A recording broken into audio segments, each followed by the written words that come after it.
Grüezi miteinander. Ganz einfach, herzlich willkommen, Ray Cokes. You're going to be there on the left side. Yeah, you're there. I have to direct some words to the audience first in German. You speak a bit of German, right? All I can say is alles klar. Alles klar. Die ersten Worte auf Hochdeutsch machen wir da. Herzlich willkommen. Bitte schaltet eure Handys aus oder macht zumindest den Flugmodus rein, weil das Ganze wird aufgezeichnet für den Podcast. Und da gibt es sonst Störgeräusche. Das ganze Interview wird in Englisch stattfinden. Wenn ihr eine Übersetzung wünscht, auf Deutsch oder Französisch, est-ce qu'il y a des francophones? Il y a des écouteurs pour la traduction en arrière, n'est-ce pas? On parle en français aussi? Yeah. Ouais. Ça, je sais faire. No, the two of us are going to speak English. Okay, fine. Yeah. But there's a few French speakers around. Aber das Gleiche dasselbe auch auf Deutsch. Ihr kriegt Übersetzungskopfhörer ganz hinten, wenn ihr das denn so wünscht. I put my notes like in most wanted faxes style, because that's how you did your shows, you know, like a pile of paper in front of you. That's right. Yeah. So I'm going to try the same. I put smiley faces on there, you know, to make it look. These chairs are a bit weird, aren't they? These chairs. They are. You can't. How do you get Especially comfortable? for small people like me. Oh yeah. See that? Yeah, you have to jump off the seat to get on the ground. Or I'm going to drown here. I mean, it's a bit weird. You can sit forward. That's a bit better, isn't it, really, probably? Otherwise, you're relaxed at back and people will go to sleep. Well, I'll try and find a natural position. Okay? Me too. And holding a microphone's weird, too. Couldn't you afford one of those Madonna mic things? Like on TV? Yeah, like on TV. No, we got these, Ray. Okay, I'll try my best to be intimate, holding a large microphone in my hand. I have two more things to say in German. Sorry, you know, Andy. that's the end of the introduction. Und zwar ist m4music ein Projekt vom Mikrokulturprozent. Also danke vielmals für die Unterstützung. Fragen gibt es am Schluss. Also wer etwas loswerden will, Ray, etwas fragen kannst am Schluss. Ich habe 10 Minuten oder sogar mehr eingeplant dafür. Also alles gut. Und die Zeit. Have I got an in-ear translator here or not? No, I haven't. Do you need a translation? Well, I don't know what you just said. Questions in the end. People can grill you in the last 10 minutes. Oh, really? All right? All right. Okay. I set the timer here, you know, mobile phones. Could you imagine there were mobile phones around when you did Most Wanted on MTV? Yeah, I'm glad there wasn't, actually. No, I'm glad because in those days, when I was writing the book, it was quite difficult to find photos of anybody because you had to have a camera in those days when people came in the studio, and it was seriously uncool to ask David Bowie, can I have a photo? Yeah. And now, of course, it's like, oi, selfie, now! And it's totally different. So how did you do it then? Well, we never took photos of anyone. There was one official photographer in the studio, but he spent most of his time smoking weed in the sound control booth, so he never got much done. All right. Can I just say one thing? Yeah, sure. Thank you very much for coming along this afternoon, by the way. Thank you so much. Thank you. So let's start with the introduction then, all right?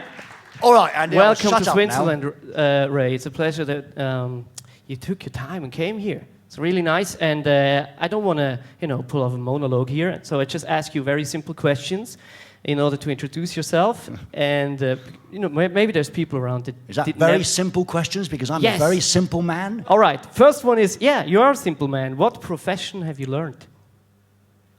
I do apologise to those of you over there with my profile. Sorry about that. Can I speak sort of to our friends as well as to you? Of course. Otherwise I'm going to be sitting here like this. Yeah, that's going to be weird. Yeah.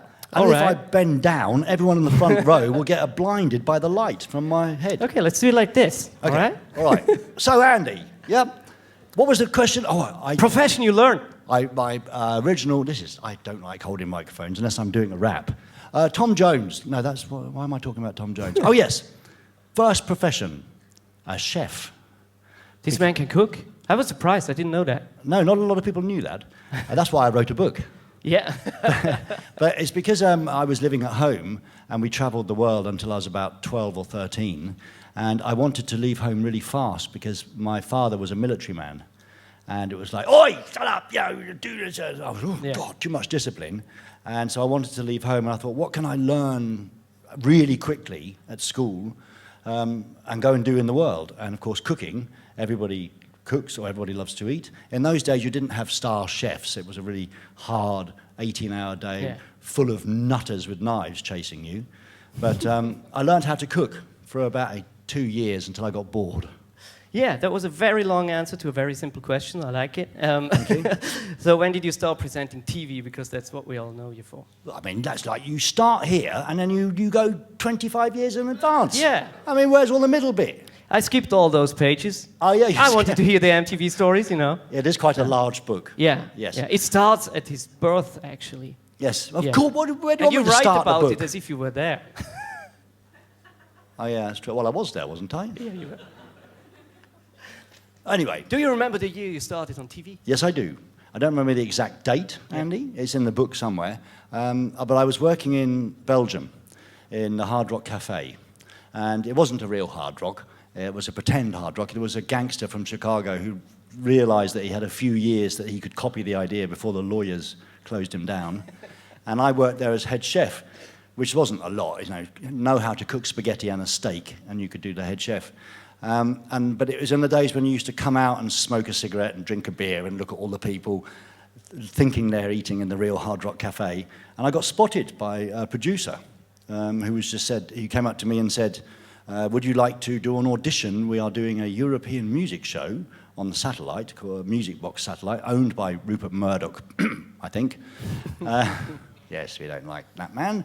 And I said, sure. I mean, I don't know how to present. I know a lot about music, but I don't know how to present. And I went along and did the audition.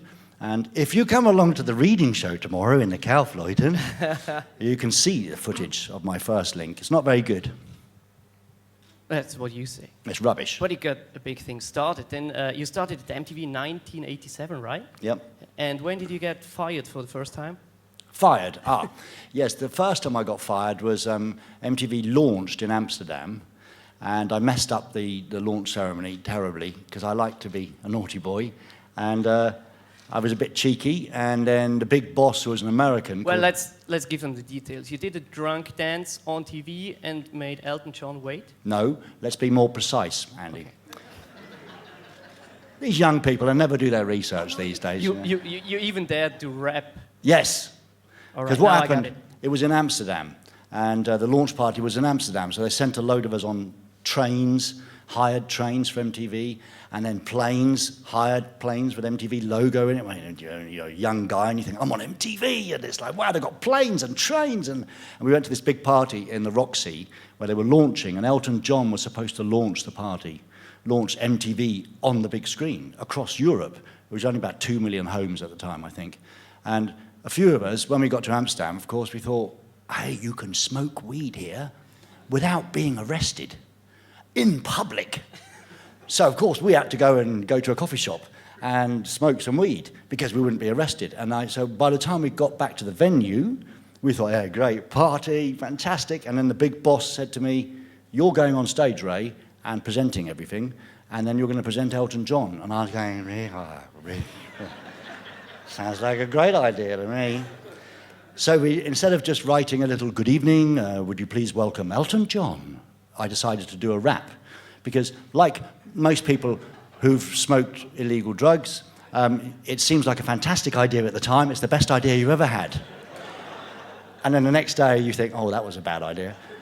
So we did the rap live on stage. And there was a countdown, big countdown, but of course we were so stoned and having a great time, we forgot about it until they started shouting, get back off the stage. And then Elton John came with just about 10 seconds left. Go, bastards. That was it. Yeah, that was the beginning of MTV Europe. You know, a little thing called MTV Europe. Nice start, nice start. And you got fired the next day, right? That was it. Sorry, that was your question, yes. The big boss who told me to go on stage and do it, I was told that he wanted to see me in his office at 9 a.m. on Monday morning, and that can only mean one thing. You know, you're not going to have a coffee and breakfast meeting with me. And he sat me in his office and he said, you fucked up big time, and Elton John's really angry. Harvey Goldsmith, who was a very powerful, big promoter, they're really pissed off and they want me to fire you. And you know what? You're fired. Really? And then he just let it breathe a little bit, and then he said, "You're hired again, but never let it happen again." So I got fired 2 days after joining. And that was the beginning of a pretty big career at MTV.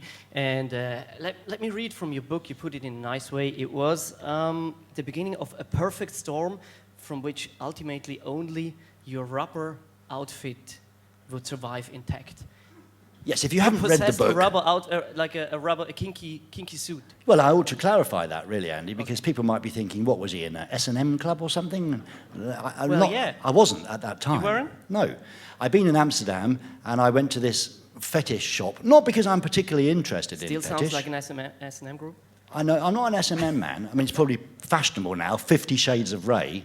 Quite a good thing. But no, I just saw this shop, and it was selling real suits, proper design suits in rubber and latex, and I thought, I'm going to buy one of those and wear it on MTV, because people will think, he's wearing rubber. That's not right. It was a bit to challenge people's perceptions of what rubber means. It's actually very difficult to get on and very smelly, if you wanted to know. But I thought that I put that in the beginning of the book, because that was the beginning of the end for me, the day I wore that suit, or the night I wore that suit, only once. Yeah. And so I could skip forward in the story. I was told that it was a good narrative idea to put something up front to tease. I told you that. You did not. I've never met you before. You're the first Swiss hipster I've ever met. Yeah. I am actually the first one, Have you seen that great photo on online where there's people are saying, "Oi, hipsters, Phil Collins used to look like you 25 years ago, before you were hipsters." I get that posted on my wall every day. I'm sorry to bring it back. It's okay. All right. We already know that this is all going to go downhill, right? Is it? Not this talk, but your MTV career. Oh, fine. Yeah. Gee, I was worried for a minute then. I mean, that's what you say, I did go downhill. Yeah. Is that, you're leading me into what I have to say, or are you going to ask me a question? No. That's not the question yet. Okay, fine. You know what? Let's plunge into your start at MTV a little bit, because MTV Europe was a huge, it became a cultural icon. And reading your book, one can peek behind the scenes a little bit. And the first few months, you actually dubbed them the work in the sausage factory. So it wasn't too glamorous to work at MTV in the very beginnings. I don't think it was never glamorous. I mean, because they had this amazing thing that MTV was this, global corporation, and then in Europe it became extremely powerful. 180 million households, across Europe, unheard of now. But in London, nobody had cable or satellite, so you were nobody. And it's only when you got on a plane and went to the continent that suddenly you thought, I'm a bit of a star everywhere. But back in London, nobody knew you. So in the beginning, they had like 25 videos, because the record companies thought, this is not going to work. And if it does work, you're going to have to pay us. Like always, the record companies get most things wrong. But they just didn't want to give the videos. They didn't believe that it was going to be a success, a 24-hour music station. So we had about 25 videos and about 20 people working there. And there was 6 VJs in the beginning, and we all had to watch the same 25 videos and do 6-hour shifts every day about the same 25 videos. And every time you'd have some bloody American director saying, "You said that already, say something different." "What am I going to say about the David Bowie video? You've seen it 20 times.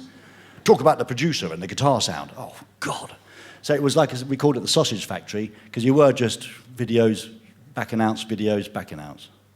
And then, of course, you started Most Wanted with a few of your own ideas that many people say it revolutionized TV.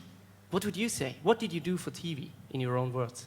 I don't know, really, because it's difficult, isn't it, to big up yourself. And I spend most of my time putting down myself, which I'm learning as I get older is not a good thing to do, especially not when you meet TV executives. You have to be, "I'm brilliant. Yes, that's right." But in the beginning, we didn't think we were inventing anything. It was just boredom, obviously. Punk came out of boredom. So we were all bored presenting the same videos, and they'd hired crew, the cameramen and sound people that were just bored, because it was 18-hour days, the same things, boring VJs saying the same things. And then when I came on to do a live show, I just said, let's take the camera off the tripod, You know, the cameraman's asleep or reading a newspaper. The sound man's so stoned he can't even push the lever up to open the volume. Let's use all of that as part of the richness of what we're doing here. And it just grew. And at the time, when it became very big, my show, Most Wanted, people were writing in Der Stern and Spiegel, like serious articles that Ray Coates and his team are demystifying and deconstructing television. And of course we weren't. I don't even know what that means. We were just having fun. But the great thing was it had a brand, which meant something then. You know, we could all mess about. Me, sort of like the naughty uncle that your parents don't want you to talk to at the wedding.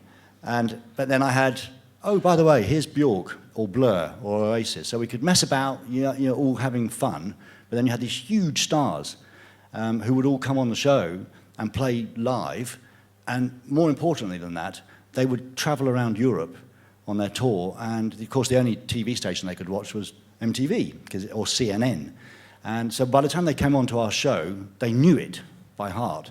And you get all of the management and the record companies who would come in beforehand and say, now, make sure you don't talk about that. And they're not going on the bingo wall of death. And they're only doing one song. So, of course, when they come in, you say, do you want to play the bingo wall of death? And they all knew the show better than I did. So it was very easy to get them to relax and be part of the club. Do you guys know the bingo wall of death? It was some sort of bingo with unusual and unpleasant questions. Yes, because, I'm not a journalist by any stretch of the imagination. And you can get, there are techniques to interviewing people, which I never learned. And when all of the stars came in, I just wanted them to relax a bit. And so you would ask them about the album or the single and the tour and all the normal stuff. And the bingo wall of death was just a mechanic where you could have bingo balls so that it was chosen at random and it only cost, 10 pence. So it was a real cheap crap. It was really important to keep everything cheap. We had no money, no budget at all. All the money, all the sponsorship was going to the shareholders, not to Most Wanted. And then we had a list of 20 questions that came up. And it's not me asking you these questions, it's the wall of death. So how often do you masturbate? Do you laugh at farts? Do you fancy someone of the same sex? All of these quite outrageous questions that you can't suddenly say, so, I like the new album, Phil, but how often do you masturbate? You can't do it like that, but you can do it if there's a mechanic. Let's plunge into a few episodes that happened during the production of Most Wanted. You have like many examples in here. I just grabbed the book somewhere and I read. That's a nice one with Nene Cherry. They asked you to come over to the studio and offered you weed right away. Yeah, everyone's going to think that I'm some sort of junkie or something. You guys know Nene Cherry from 7 Seconds, the song back in the 90s? Yeah. Who was that with? Who was the guy that she did it with? Youssou N'Dour. Thank you very much. People have memory still. Yeah, because Youssou N'Dour and Nene Cherry, that song was very, very popular. And they used it, they wanted to use me to do... See, you had these big shows called the Video Music Awards. I'm sure you've seen them. And they're really boring now. But in the old days, they used to be quite fun. In the old days, that makes me sound like a granddad. Sorry. Before... Everybody misses the 90s. Everybody does. Yeah. So 90s we're going to talk about that later. Year of his excesses. And they had these big European Video Music Awards where they'd give away prizes to the people who would actually turn up. The same as any other award show, really. If the people are there in the audience, they're probably going to win the prize. That's the way to tell it. But they would never let me present the show. Even though I was a big star across Europe, none of the VJs were good enough. They always had to bring somebody in. So I eventually won a small victory and did what's called in America the pre-game show. So you do an hour live before the actual big award ceremony. And I just wanted to do the award ceremony as 7 minutes away, 7 seconds away. And so I thought, let's do that song and ask Nene Cherry, because we're in London and everybody knew us. Let's ask her if she'll record. I can be Youssou N'Dour and you could be Nene. And so I turned up and it was about, I think, 8 o'clock in the morning in some recording studio in London. And Nene came in, and she had 2 big Jamaican producer men.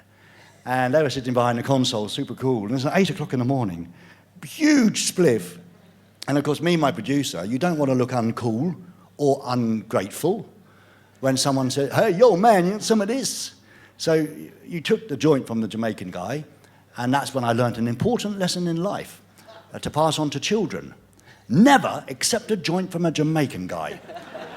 They're just not the same as we're used to. You go, I'll just have a quick one, and that's enough. They smoke it all day long. I don't know how they do it.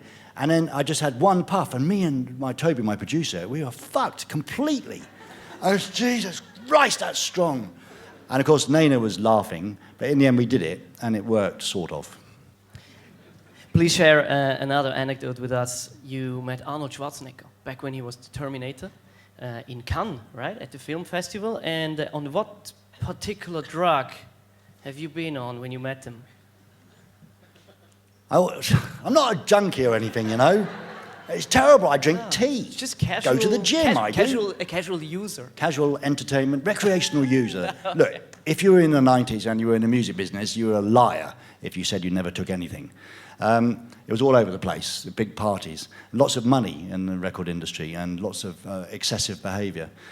This was a particular thing that I'll talk about it tomorrow night again in more detail, but it was just that we were in the Cannes Film Festival shooting The Big Picture, which was about movies, of course, and our small team went to one of the big parties, because there are big parties in Cannes, and the director and myself went before, and the producer stayed behind editing. And then we said, we'll meet you later at the party, and then we'll have a drink at the bar. This was before mobile phones, so you had no chance of getting in touch with anyone. We arrived at this party, like 2,000 people, thought we're never going to meet our friend, but we wandered around, and funnily enough, we knew the DJ. The DJ was a guy from London that we knew, so of course our first question was, hey, you're here, have you got any E or anything? You got any E? And he said, of course I have. What do you? And he gave us some of those little white Dove pills, which were the pure kind in the 90s. And he gave us 3 of them, because we were having a big party at the end of the week, our rap party in Cannes. We always used to, we rented these big castles. Money was no object for MTV then. Ducati motorbikes, big castles, big parties, a lot of work, but party hard, work hard. And at the end, our friend came to the party, our producer, and we said, hey man, we've got an E, we've found some E for the party, you know, the big party at the end of the week. And then we gave it, he said, here's yours, and we kept ours. And then we wandered around and we lost each other. And about an hour later, we bumped into each other again. And John, the American guy, he completely misunderstood. And he just stood there going, this is fucking fantastic stuff, man. Really brilliant. What do you mean, you haven't taken it, have you? Yeah, you told me. No, not for this party, the party on the weekend. You do realise we've got to do Arnold Schwarzenegger tomorrow morning at 8 o'clock? Hotel du Cap, big interview, and it was like 2:30 in the morning. And he was off his face. And we thought, as boys do, stupidly, oh well, all for one, one for all. We've got to join you now, haven't we? So we all took the E, and then basically, somehow, quite irresponsibly, got back to the castle on our motorbikes. I know it's very irresponsible. Country roads, though, no pedestrians or children or anything. And we got back to the car. We stayed up all night, of course, and then we had to go to the Hotel du Cap in the morning, still on ecstasy, loving everybody, you know. It's wonderful, you're lovely. Even those people who come up to you at interviews with clipboards and say, where's your pass? You haven't got the right pass, you're not coming in. I love you. It's all right, I know what you're doing. So we had to interview Arnold Schwarzenegger, and luckily, I mean, someone lent me a baseball cap and a big pair of sunglasses. So I just stood there and, hello, Arnie. And he was just Arnold. So to me, I sort of went into like a little dream of a 14-year-old boy meeting Superman. It was like, it was the Terminator. And he was a bit violent, and I'm on E. So I'm on, you know, and he was just, show some leadership. And you can see the footage tomorrow night. It's just ridiculous. I'm just, okay, Arnie, that's fine. Yeah, you had your sunglasses on. Yes, and I did excuse myself. I'm sorry I'm wearing sunglasses. And he was just a bit like a school headmaster. He knew, he said, he ruffled my hair, because I used to have hair, believe it or not. And he said, you're trying to look like me, huh? You want to be a Terminator. He speaks a bit like that, not really like that. And he was like, you want to be a Terminator, you must show some leadership. Get out there and show them what you can do. And I'm on like, I love you, Arnie. Yeah, lovely. Yeah, so it was, he didn't know, but God, so we had a laugh, yeah. And of course, you weren't just taking drugs and having funny meetings with celebrities. The whole thing must have been hard work for you. It was 4 live TV shows a week for Most Wanted. In the book, you hardly talk about any hardships. I could find the sentence that you write, it was quite exhausting, but nothing else. Like, how did you handle the pressure? How did you go to work? How did the weight? To be honest, I mean, there was no pressure. I don't believe in anybody in this business complaining about anything, really, because it's the best job you'll ever have. And I was lucky to go to a job every day, turn up at 5 o'clock in the afternoon, and do a live show at 8 o'clock in London. And that was the beauty of it, because these days when you do a weekly show, you have lots of meetings and you discuss the ideas, and that we would just go to work, say, I've had this idea last night, shall we do it? And you would just do it. It was exhausting to get there, and if you ask my girlfriend, she'll tell you the same thing. I'm quite bad at handling the stress of the preparation. I get a bit stressed out, but when I'm on stage or when I'm on performing, I have no stress at all. So we would go there, and the beauty of having a daily show is that if you have a crap show and you're not on form, you know that you can come back tomorrow and do it better. And I didn't suffer. I think my wife probably suffered, because if I had a great show, I'd come home at 10:30 at night, super adrenaline. Hey, a fantastic show, and you had, I mean, brilliant, and smoke a joint and calm down, can you? No, it's a brilliant show. And then if you had a bad show, I'd come home and, I'm useless, rubbish. Smoke a joint, you'll feel better, you know. And you really did prepare a lot, because you made it look like it was just, happening.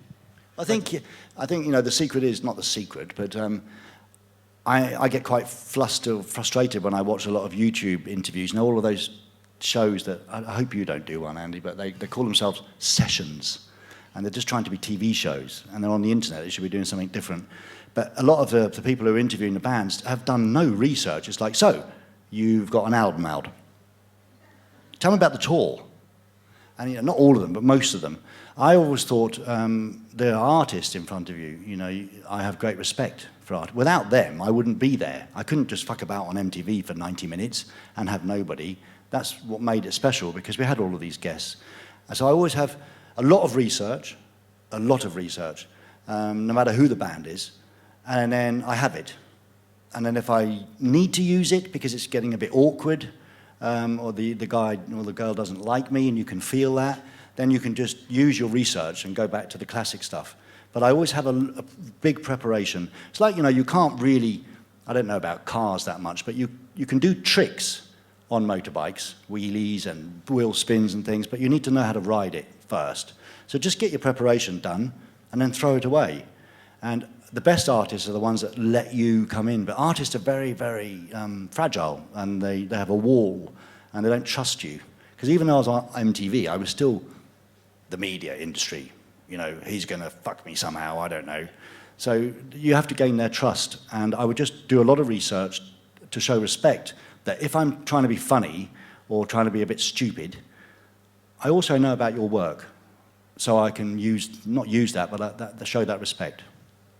And as we already said, looking back to those years when MTV Europe was huge, when your show was on, people tend to go, in the 90s, those were the years. There was grunge music, there was Tupac, there was Ray Cox. There's this nostalgia that grabs everyone. Everybody is excited about the 90s.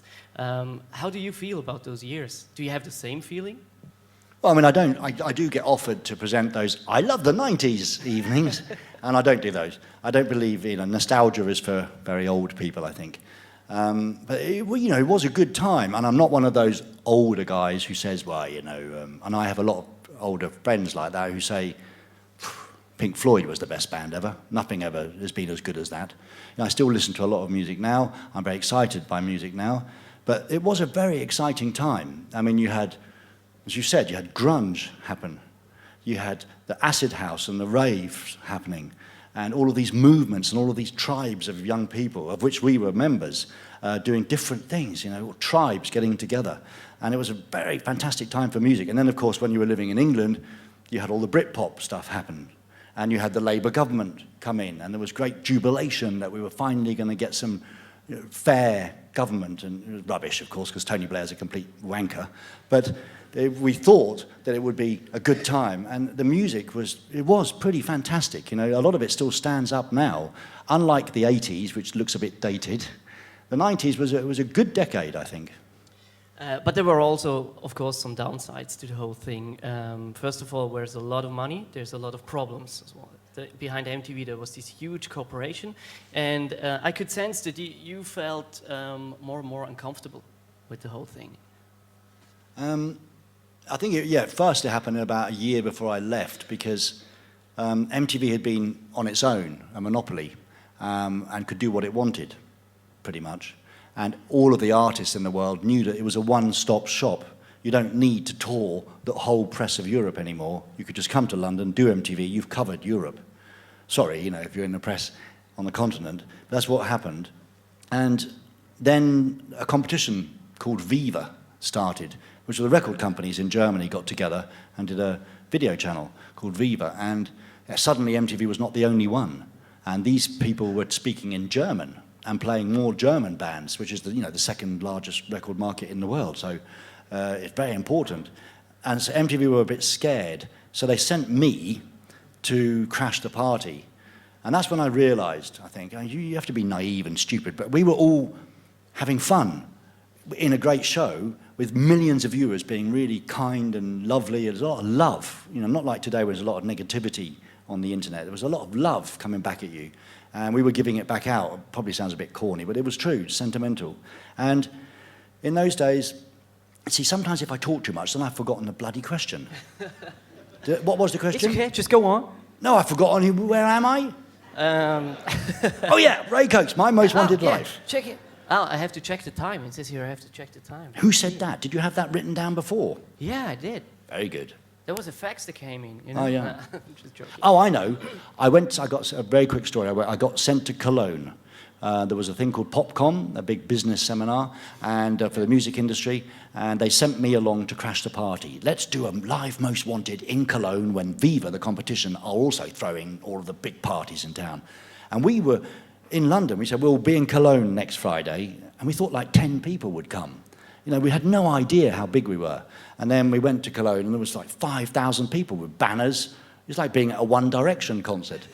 Not that I've ever been to a One Direction concert, but I've seen them on YouTube. That's what the young people use, isn't it? YouTube? Or is it Vimeo? Or is it Instagram? I don't know. I don't care, really. So I went, and I did this big show, and it was a big success. And when I felt, the first time in 9 years, that was like the 8th year, when I felt uncomfortable was, we came off the stage, unbelievably, all of us were like so high. Wow, they love us. We've got an audience, and they're fantastic people.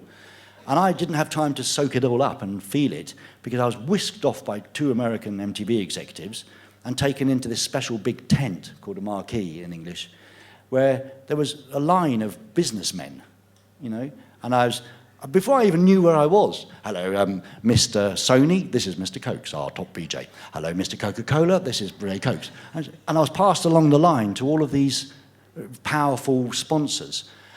And then when I came to my senses, I said to the boss, hey, that's brilliant, all of these people were here. Yeah, we've got £5 million in direct sponsorship from this evening. Fantastic, we can take Most Wanted on tour then. No, not 5 million for you, 5 million for the shareholders. Because you never thought MTV was such a rock and roll anti-establishment, that's what you thought. But in reality, it's a huge company in America called Viacom who have shareholders, and they were getting all the money. So I was quite uncomfortable, and I suddenly realized, it took me a long time, that I was being used as a pawn in a chess game, which is what happened at the end, you know. I was just a pawn in the chess game, and I lost. But up until then, I didn't really realize that there was this big money, big corporations. You didn't think that. You thought you were working in the revolutionary industry. You really didn't see much of the money as well, you personally? No, because they had a very a simple trick, the bosses at MTV. You know, you got paid, I think I got paid £20,000 in the first year, 25,000 in the second, and agents who were the ones who got you lots of money, they were not interested, because in London you were nothing. Yeah. So, and they weren't interested. Europe? Where's that? I'm not going to sell you to Europe, I don't even know where it is. So it was quite frustrating. You couldn't get an agent or a manager, so you had to do it yourself. And it was very easy. You know, if I would get on a plane, I think it happened in Tel Aviv when I went to judge some graffiti in Tel Aviv. And it was really cool. And I was in the airport, and people were going mad as if I was Madonna or something. And the police came, because obviously lots of security at Tel Aviv airport, and they said, "You're destabilising the airport, Mr. Cokes. We'll have to move you on." So I was quite proud of that. So I thought, God, I'm a big star, and in Germany I'm recognised everywhere I go. So I came back, and every time you would do that, "Hey, I'm only earning £15,000, well, I should be earning a lot of money." "Really? Well, if you don't like the job, Ray, see all these videos on my desk, they're for people who want your job. Up to you, mate." So of course you'd always say, "Oh, fair enough." Fair enough. And you would keep pushing. The only reason, I mean, I'm not chasing after money, and I never have, and otherwise I'd probably be living in the south of France now, presenting some crap game show or something. I don't chase money, I chase ideas and creativity. That's something I like. But in those days, you could see the influence. I mean, in England, there was a guy called Chris Evans who just stole Most Wanted and stole the ideas. And Bob Geldof was behind a big company, and they had a show called The Big Breakfast, and it was exactly like Most Wanted on Channel 4. And you think, hang on. And then you read in the Sun newspaper, Chris Evans just signed £12 million deal with Channel 4. And then the worst thing was that Chris Evans used to come and sit in the studio, and we were all quite proud. We said, "Chris Evans likes our show. He's coming to watch it every night." And he was taking notes, and then he did this show called TFI Friday, and he took my producer, director, a load of the team. They all went to Channel 4, because it's money, of course. So the only reason I started to get angry about money was because I saw that happening, and in Germany, Stefan Raab was becoming a millionaire, and here's my ideas. I don't think we own ideas. If I can have an idea, someone else can have the same idea. We all own the ideas. But I just wanted money because I've been doing it for 9 years, not getting much money. So the question that is in many people's mind is, why didn't you go on? Why didn't I what? Why didn't you go on with your own idea? Why didn't you continue? Because I'm not a businessman. I'm not an entrepreneur at all. I mean, I'm creative, and I can come up with some good ideas. But I think, you know, the whole thing, it's a difficult question to answer. And writing the book has been the most awful thing ever. If you're thinking of writing a book about yourself, don't do it. It's a horrible experience. Especially if you have a partner, they'll suffer too. Don't do it. In fact, why don't we just burn it? No, I mean, I've enjoyed touring it and doing the reading shows. But I think the reason I didn't go on was I try and make it short, Andy. It's like, at the end of MTV, I lost my way a bit because I could see all of these people copying me, making a load of money. I wasn't getting any money, and London's a very expensive place to live if you want to live well. And I was fighting it, and then I lost my way a bit because when I left MTV, I sank. And this is what I've learned. It took me a long time to learn this, and it was only in writing the book that I remember that afterwards, you know, just before I left MTV, Channel 4 and BBC One were having meetings with me, saying, "We'd like to use you. We're not quite sure for what, because you're a bit weird, but we'd like to put you in entertainment on our channel." And rather than saying, "Thank you, that's right, I'm fantastic," or the words to that effect, I would say, "Really? But I'm rubbish. Have you seen that show I do on MTV? It's just a load of rubbish." Me going, you know, all the time. And so I wasn't very confident about myself. Typical insecurity from someone who can stand up in front of 20,000 people and be a big, brave guy. And then when the microphone's gone, I'm not quite so secure or confident. And so I didn't go on because of those reasons. And then the main reason was that what happened in Hamburg completely killed me. Yeah. Please share the episode for the people who don't know it. Yeah, well, you can make a few shortcuts. Yeah. Well, after the show that I talked about when we went to Cologne, and we were very popular, and it was a big success, both ratings-wise and sponsorship-wise and with the audience. A year later, or about 8 months later, MTV said, "Let's go and do the same thing again in Hamburg this time, to kill Viva." And I said, "Sure, you know, give me some time to write it, to write the format, all the little bits that need to go in it, and give me some stars. I'll go to Hamburg." "Sure, of course. We haven't got long. It's in 3 weeks." "What do you mean it's in 3 weeks? We haven't got time to write a show in 3 weeks. Not write the whole format and the funny little ideas." And then I said, well, who's the stars? Oh, don't worry, it's R.E.M., Tina Turner, AC/DC. Oh, fair enough. And in reality, none of those people were booked at all. Nobody. And the closer it got to me going to Hamburg, the more I was becoming angry with the bosses, because I kept saying, I can go to, you have to be careful when you talk about Germany and use war analogies, of course, but I can go to Germany with my big tank and my big flag and say, hello, Germany, I'm here. And they'll go, yeah, he's here. But then I have to have something to give them. You know, I can't just talk for an hour and a half. I have to give them some show, and there is no show, and I'm not going. But television, like most big industries, you'd be surprised if you ever go to a live TV studio, there's about 150 people, and you're wondering, what the fuck are all these people doing? You know, there's a lot of people work on TV shows, and they're all as important as each other, of course, but there's a lot of people there. And when I went, when it's on a roller coaster, once it starts rolling, you can't get off. So I was sitting in London saying, I'm not going, it's going to be a disaster. You know, I spent 9 years building this reputation, building the audience, and I'm very sentimental about an audience or a band. I feel very close to, I feel very responsible. I have to give something of value and quality. Otherwise, you know, you could be lazy and just do fuck all. But I'm never like that. So I said, I can't go to Hamburg. There's going to be a disaster. You're going to Hamburg. And then the producer and the director and the camera people, the whole team had to go because it's on a roller coaster. They've got to build the stage, get it all ready. And I'm sitting in London. This is one thing, you know, some memories that don't go away. I was sitting in London having my hair cut in my garden because I could afford it at that time. And the boss was on the phone saying, I hear you didn't get on the plane this morning. That's right. Well, I told you, I'm not going. It's going to be a disaster. Get on the plane. No, I've missed it anyway. Get on the next plane. No, I'm going to sue you for everything. I've got nothing. I don't care. Well, I've got a motorbike and a rented flat. What are you going to do? And then the boss sort of broke down and made it personal and said, do it for me. Because if you don't, if the shit will hit the fan, that's an expression in English, it will be very, very big. I'll have to face big repercussions and my family, and do it for me. So I thought, oh, yeah, all right, I'll do it for you. But it'll be a disaster. And I went there, and it was a complete and absolute disaster. And I knew it, though. The instinct knew it. Yeah, and the thing was that they announced Die Toten Hosen as a live act, and they didn't perform. And then the fans went wild, and then you went wild.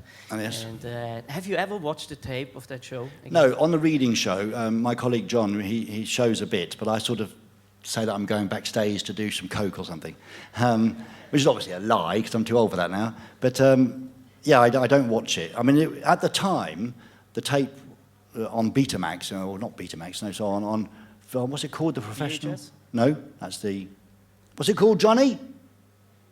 You know, tapes that television people use. Beaters. He doesn't even know either. These tapes went around all of London. The recording of that show went around London. It was quite a disaster. People were at home. My girlfriend was crying. My friends were in tears because they could see me self-destructing in front of an audience in Hamburg and in front of millions of people across Europe. All I could see was 5,000 angry Germans and me wanting to punch them, you know, because I'm an English hooligan at heart, like all English people are. You can't help it, it's in your blood. And I just couldn't control it. And that tape went around everywhere when I self-destructed, and that's what killed my career. And then also, I saw it once by accident when I was watching Channel 4, and they have those television lists. I don't know if you have them in Switzerland, but top 10 most scary moments, top 10 driving moments, top 10 presenters lose it live on TV. And I was number 4, I think. So I was quite proud. I wasn't number 1.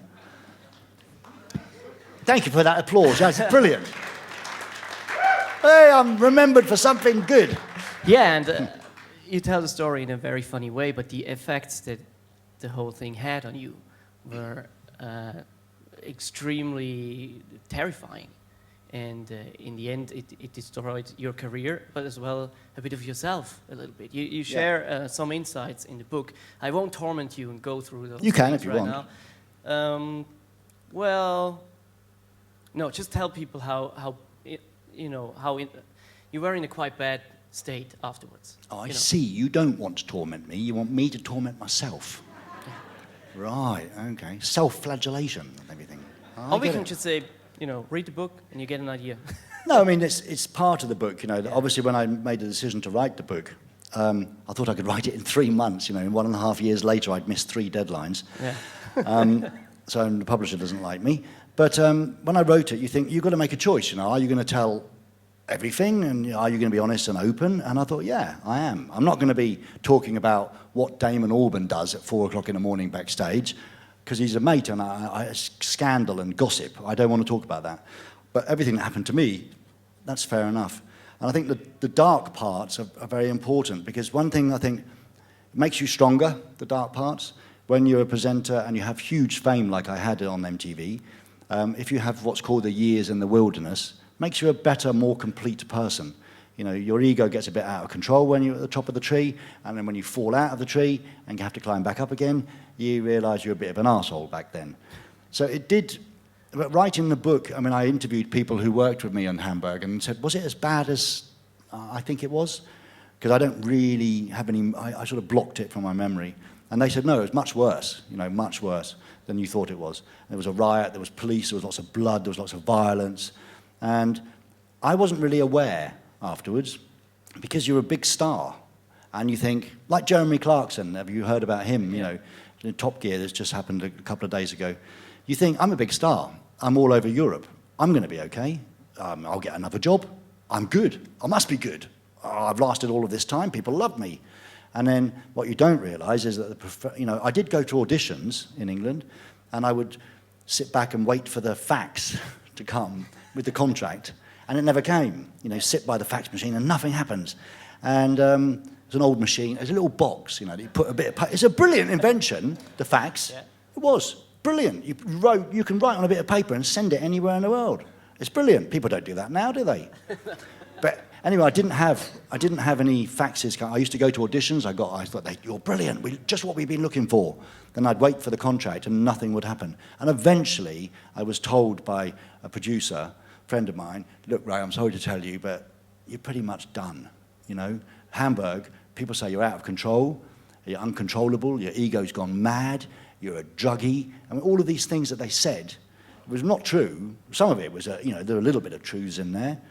But Hamburg happened, I think any man would react, or any woman would react to that violence towards your crew, someone you want to protect. And I couldn't understand, they're all shouting in German. To me, it sounded like terrifying. An Englishman, I didn't understand what was going on. So I reacted badly, but I reacted like a man would, and I don't regret it, but it did kill everything, yeah. But you got back on your feet again. Yep, eventually. That's a good way. Missed out the dark bits.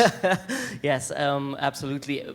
I was wondering what you feel when you watch TV now. Are you excited about what's on TV?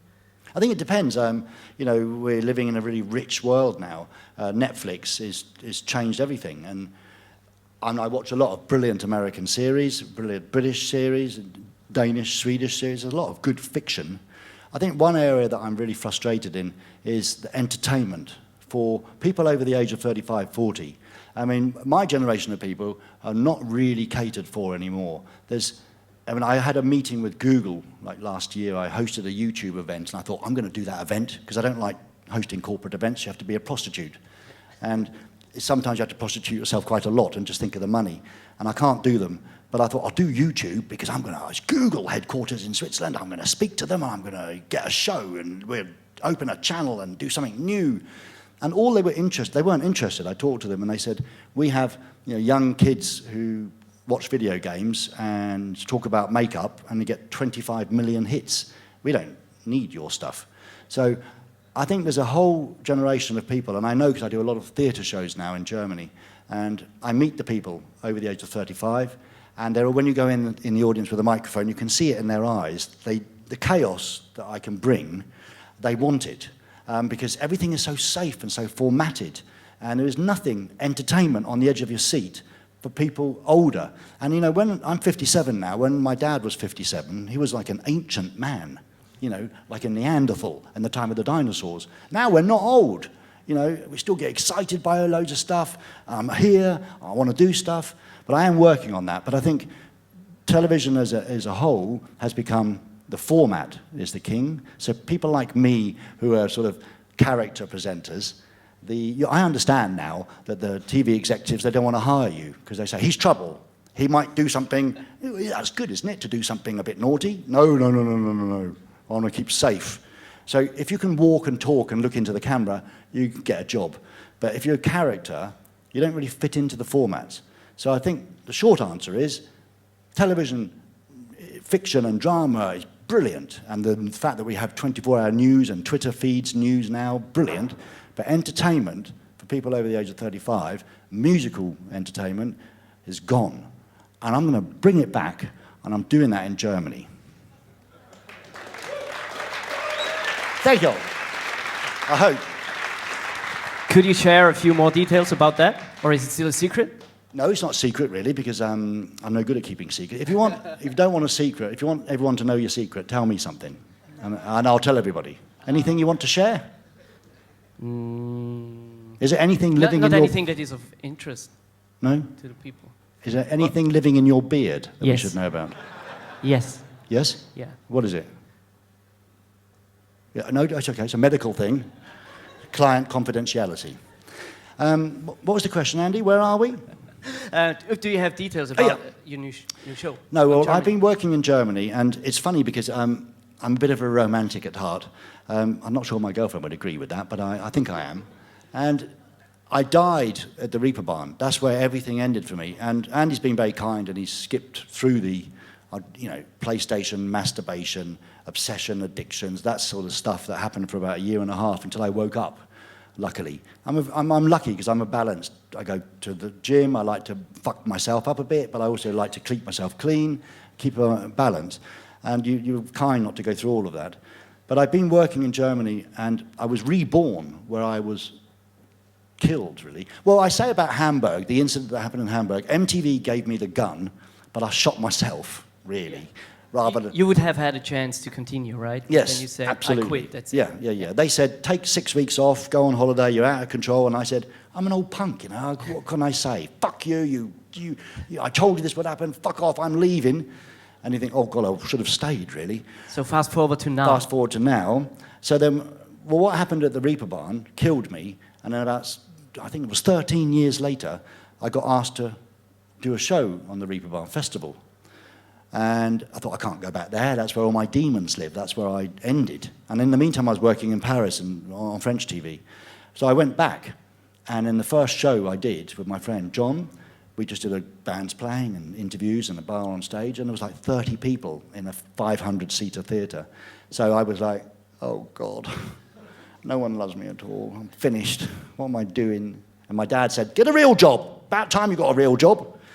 And then by word of mouth, we just filled out the place. So the Reeperbahn has been a very important thing to me. It killed me, and it helped me to be reborn in a way. And I keep going back, and now the queues, you can't get in, and it's a lovely, great show to do. And from that, we've been trying to get on German television. Because all the German TV execs and the record companies, they all come along and say, oh, that's great, it's like in the old days, good fun, and the band's playing, and interviews, and audience interaction. Well, put it on TV. No, it's in English, we can't do that, and we have to dub it. So we've been trying for 3 years, and then suddenly we have a breakthrough, and they say, you know what, we want to do a show with you. Well, I can't speak German, in English. And they're going to let me do whatever I want. So, and I've told them all of the ideas. It's basically going to bring music back to television, because these days, if you watch, there's a new show on Arte, a channel I really like, and it's called Berlin Live. And it's just someone playing live on the stage with some people watching. I mean, you need to go to the gig, drink the warm beer, people talking and taking photos on their phone. You can't watch it on TV, so I'm going to bring back something that's interactive, that's live, that involves music, and a lot of audience interaction at home. Because in the old days, we had faxes and phones, but now we've got much more. We've got things now that you used to have, in television terms, you used to have a big outside broadcast truck, a helicopter with a microwave link. It cost a fortune. Now you can just go live in the street with someone's phone. And I've told, it's NDR and WDR, it's a big German thing in all of the regions. And at the moment, is this wood? No, it's not. Damn. Touch wood? That was once wood. It's looking good. It's looking good for the end of the year. I was just going to ask, did the fax with the contract arrive, or are you still waiting for it? Yes, well, I've got my facts, but no one knows how to use them anymore. All right.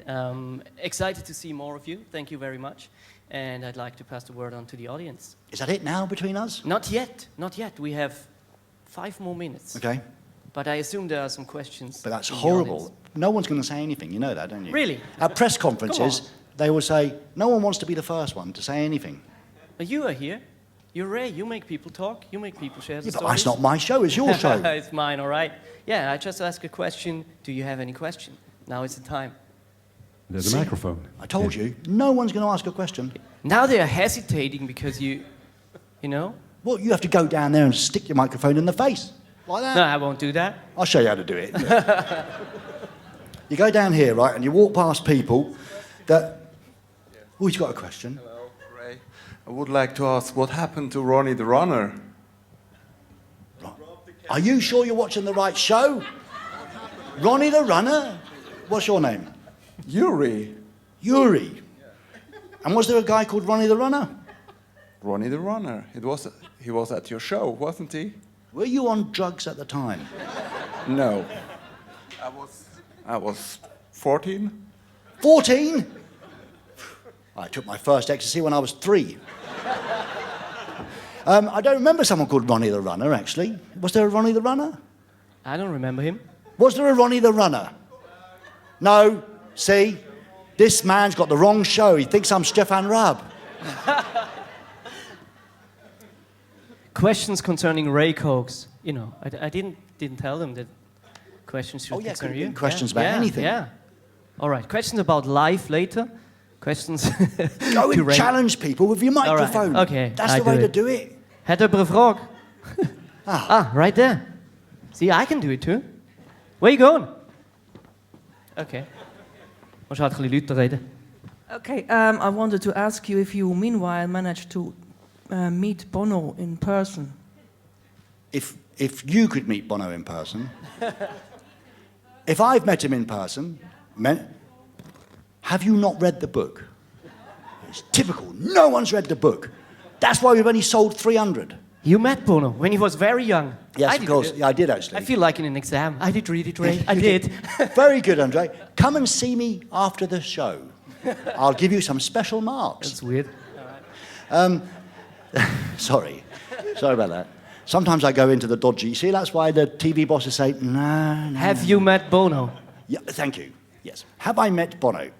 Yes, I have, actually. Because when I was living in Brussels about 35 years ago or something, it's when I was in the Hard Rock Cafe, and I was working in the Hard Rock Cafe, and I was also doing a radio show on the weekend on a thing called FM Brussels. There's a tiny little radio show, little students' radio. Everyone whose dad had a bit of money had a pirate radio in Belgium in those days, a little antenna stuck on top of their roof. And I was doing a little show, just playing punk music, and then U2 came to play. I think it was their second gig ever in Europe. And so I got a little cassette tape from a friend of mine, a cheap little plastic microphone, and pretended to be a big journalist from Belgium TV, and walked backstage. Bono, I'm a big journalist from Belgium TV, and I interviewed him. And he was very lovely. And then the manager, Paul McGuinness, who's a fantastic man, he's retired now, he said to me afterwards, do you know where we can get some sex, drugs and rock and roll in this town? I don't know why people always ask me that. And I said, well, I know where you can get 2 of those things, at my house. So I'll bet you're wondering which ones they are. Yeah. Nowadays you can get all 3. No, in those I said to him, yes, I can get you 2 of those things at my house. So they all came back to my little house in Brussels, all of them, apart from Larry, who's a bit of a goody type person. He made the band, of course. He wasn't coming back, and they all came back. And we all sat around, and it was only smoking a bit of weed. And, of course, U2 didn't touch any drugs at all in my house. It was just me. They had nothing to do with it. But we sat around, and I can just remember asking Dave at the Edge, can you teach me, I Will Follow was their big song at the time. Can you teach me that on my guitar? And Adam, he looked like in the 80s episode of Dynasty with his big bouffant hair and his big glasses. And, yeah, so I met them when they were very, very young. And then they became, of course, worldwide superstars. And then I was on MTV, but it didn't mean that anything changed.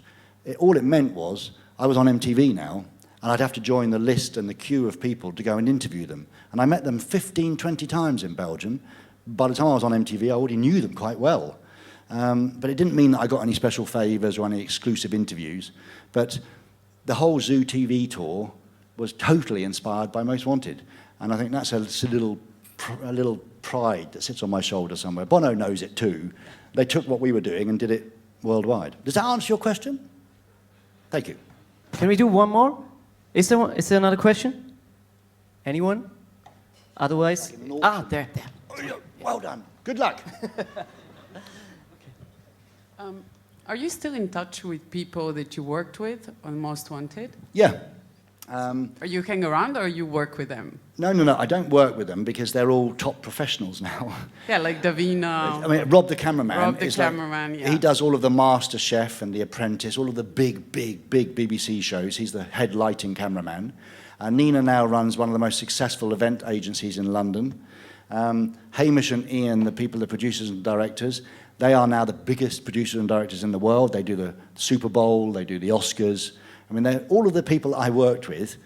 Timmy the T-Boy is one of the biggest directors on British TV.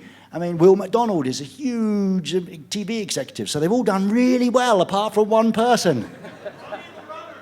Robbie the Runner. Brilliant. All right, it's time. Come on, let's just... Sorry. What's coming up next? Someone talking about the record industry in trouble or something? And the internet? We just stick around. Let's just stick around. Ray Cokes, ladies and gentlemen, thank you very much. Thank you so much. Thank you. Lovely. Thank you.